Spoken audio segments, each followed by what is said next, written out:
एवं वस्तुज्ञापयामचितं राज्यं मन्दिरं भवतु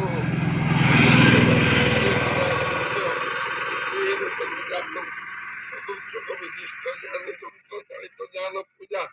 कर्मारंभ क्रियते होम कर्मारंभ क्रियते तदा तदा पूज्य कारावार ग्रह नक्षत्राण अमृत जगमस्तु सर्वे नवग्रह एकादशस्था फलदामुंद गंगाय नमः जमुनाय नमः सरस्वती नमः जलबिंबाय विद्महि मीनरूपाय धीमहि तन्नो जलः प्रचोदयात् स्थानमजगरातनं महिरणाय जपतम शिवरसंजन यथातनं ताम्रपात्रे गन्धपुष्पास्मित सहिताय नमः। ओम नमः श्री विष्णु गंगे यमुनश्चैव गोदावरी सरस्वती नर्मदे सिंधु कावेरी जलस्पन्निधं गुरुक्षेत्रया गंगा प्रभास पुष्कराणि च एतानि पुण्यतीर्थानि से नूतन जान चतुर्चक जंत्र चलित जान पूजा संकल्प काले ओम संकल्प महंगुर्वीय विष्णु विष्णु विष्णु शुक्लांबरं धरं विष्णु वसुबन्धं चतुर्भुजं प्रसन्नं वदनं ध्यायि सर्वविघ्नं प्रशान्तये सुमते सकल कल्याणं मार्जनं तत्त्वजायते पुरुषं व्रजामि शरणं हरि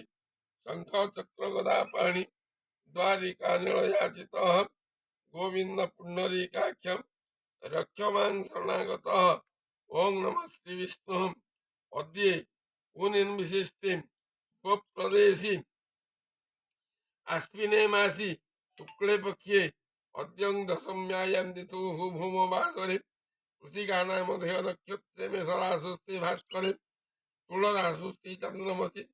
एवं यथास्थानादि भूमादि ग्रह जोग लग्न कर्ण मुहूर्तं कालांकेषु विधिविशेषण विशिष्टायां पुण्यायां पुण्यतिथोः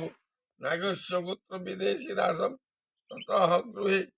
चतुर्थकजान विशिष्ट पूजा होम संकल्प महं कुर्मीयस्पन संकल्पिते कर्मणं सिद्धये सन्तु तत्रः सिद्धये सन्तु शुभं भवतु शुभं भवतु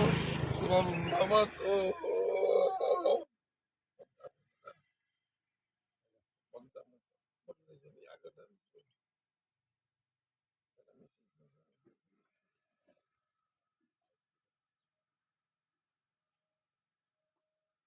ओम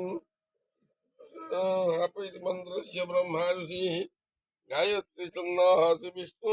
देवता पंचामृत शोधने विनियोगः तं क्षीरं नन्दित्रामणकारिस्तदुष्करस्तुन्द्रवाजयति मधुदेवता मधुमन्त्रग्रहणे विनियोगः ओम